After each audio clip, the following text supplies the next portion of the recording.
جاپل خیل واپس راځي او دغه د کومدن یا کاروي کې یا نور څه کې موږ هم بل کې موږ وس باندې شو ګناستي کالام چې کوم ټول ایشیا سویزرلند دی کوم وخت دغه فایر شو زموږ دغه زینه وسېدل شو چې مسله به ګال نه شونه دینه به یو غټه لړای جوړ شي جنگي عظیم به جوړ شي او اوس هم د تصادم چې کوم د خطر ده کو فرض کا دغه مسله دا حل نشوه مزید پکې تصادم وشو مزید پکې چې کومونو جانی مالی نقصان وشو حد اخري درجه به موږ مجبورن بکوږي موږ د مخکې نو تنظیم دا پکار دي لکه دغه ځای د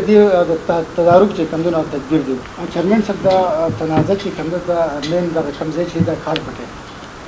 دا په 45 کلونو تقریبا د سیوام دي دا زموږ د بزرګخیلو ذاتی دي د دین اخوا کار پټي ځان لري او دا شی د سټیډیم چې کوم دا ځان لري دغه زموږ د ذاتی ځای دی په دغه ذاتی ځای کې زموږ کورو زموږ دکانونو او کورو په دغه ځای کې زموږ چند کسان ناست وي بدري کسان ناست او دغه د جاپل ورخیلو چې کوم دی هغه د سټې باوجود کیسونه الډي چلیږي دوه درې ورځې چې ملک ذاکر چې دوه درې ورځې مخکې هم چې کوم دنه ډیپونه پکې چټیم شوی دا او دغه د سټې په باقاعده په دغه ځای باندې سټې ده په دغه ځای باندې هم سټې ده او لکه او د سټې باوجود دغه باوجود لکه وسړي چې قانون نه مني حکومت نه مني مو قانون فالو کړی موږ دغه په انتظار باندې انتظامیه د الډي موجوده و کوم وخت دغه فایر شو زموږ دغه زینه وسېدل شو زموږ هم قام شته چې کوم وخت ورسېدو نو بیا په دغه وخت کې چې موږ یې پرې نه خو نو آیا په دغه اولمبي خو انتظامیه نه و اولمبي انتظامیه په کادو دغه تصادم وړاندې خو نه وتر دغه ټوریزم سپاټ دی کالام چې کوم ټول ایشیا سویزرلند دی او د ټول پاکستان د سیاحت دارومدار په کالام باندې خاص په سواد باندې کنه چې په کالام باندې چې په لکه ټیپ په ټیم دغه سبجیکټ کله د وټول مسلې کله د آسان مسلې کله دغه مسلې موږ چې ګوره دا کومې مسلې چې کوم کې په قانون لیول حل شي کنه په قانوني لیول باندې د حل شي او انتظامی چې په دغه کې لکه فورن لکه اکشن واخلي او اوس هم د تصادم چې کوم د خطر ده کو فرض کا دغه مسله دا حل نشوه او دوی بیا واپس جاپل خیل واپس راځي او دغه د کومدن یا کاروي کې یا نور څه کې موږ هم بل کې موږ وس باندې شو ګناستي نو موږ هم د کوس انتظامی تداولو کو پرس کې مزید شو مزید پکې تصادم وشو مزید پکې چې کومدن جانی مالی نقصان وشو او الله دې نه کوي موږ دغه په دغه کې نه فیور کې نه او پرس کا حد اخري درجه به موږ مجبورن بکوږي موږ د مخکې نو تنظیم دا پکار دي لکه دغه ځای د تدارک چې کومدن تدبیر دی چیرمن دا کار پټي چې کوم دی غنځي دا کوم سټیډیم چې دی او سټیډیم او دا کوم د شاملات چې دی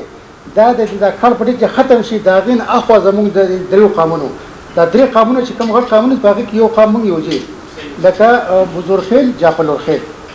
نه ورخیل کې بیا ځان له دوه شاخونه دي او دغه صاحب درخیل کې ځان له درې شاخونه دوه شاخونه دي د دې زموږ د کوم د حدود چې ختم شي د کار پټي دا غزن اخو دا چې کوم شاملات دي دا غن اخو شاملات دي خو چې دا زموږ ابایي زموږ بالکل زموږ لارانو زموږ نیکونو دا کړل دي او موږ ته دا لکه دا زموږ خپل ذاتی دي شاملات د دین اخو شاته دي سر جی زموږ د کالام په سطح باندې سرپرستی اعلی مخکینه د خلکو په غلطو جوابدابو په غلطو تحریرونو باندې نوم جابلور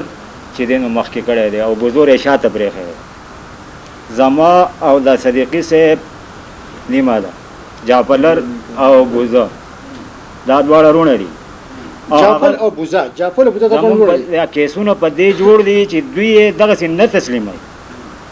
نو دوی دنه مخ کې هم آبادیانی جوړ کړي دي په زمیټ کې په ریسټ هاوس کې په شنفت کې په دې علاقو باندې مونږ کې زکو کو چې دا زورور خلک دي خرسي او خوري او هر څه کوي دا وی او مونږ د مخ ته دا وی عدالت کې دا وی جواب دی چې دا د جابلورو جایداد دی او په جابلورو کې به تقسیمو او مونږ جابلور نه یو مونږ بزرګ خیل یو زمونږ دا لړای په دې وشوه چې دوی هغه شنفت باندې مونږ سټیر راوړی دی په هر ځای باندې دی کې بل یو مقدمه هم روانه ده په لیګل طریقې مونږ روان یو خو دغه جابلور زمونږ دا فیصلې ختمول غواړي او خپل مانوایي فیصلې مونږ باندې مناوي زورور دي خو غیر قانونه دي کاغذ زورور دی زمانه زورور نه دی زموږ بزرګ دا بوزه خو دغه نه مشر دی جی مونږ عدالت ته او استاد د میډیا په سطح باندې آرمی چیف ته او کم د پاکستان غټي ادارې دي مونږ خپل د आवाज ورسول چې بزرګ خیل جابلور سره د نیمه حصدار دي دا څومره خیل لري تاسو خو هغه نه مني کله وای چې ما سره نلیورو جرګه کړی دی کله وای درخیلو جرګه کړی دی کله وای فلانجې جرګه کړی دی دله وز شپګم ورکوم دله وز ووم ورکوم دا قصې کوي نو دا د هغه جاګیرداري نه دی، که هغه سره څه پروف داسې پروت وي نو عدالت ته دې راوړي.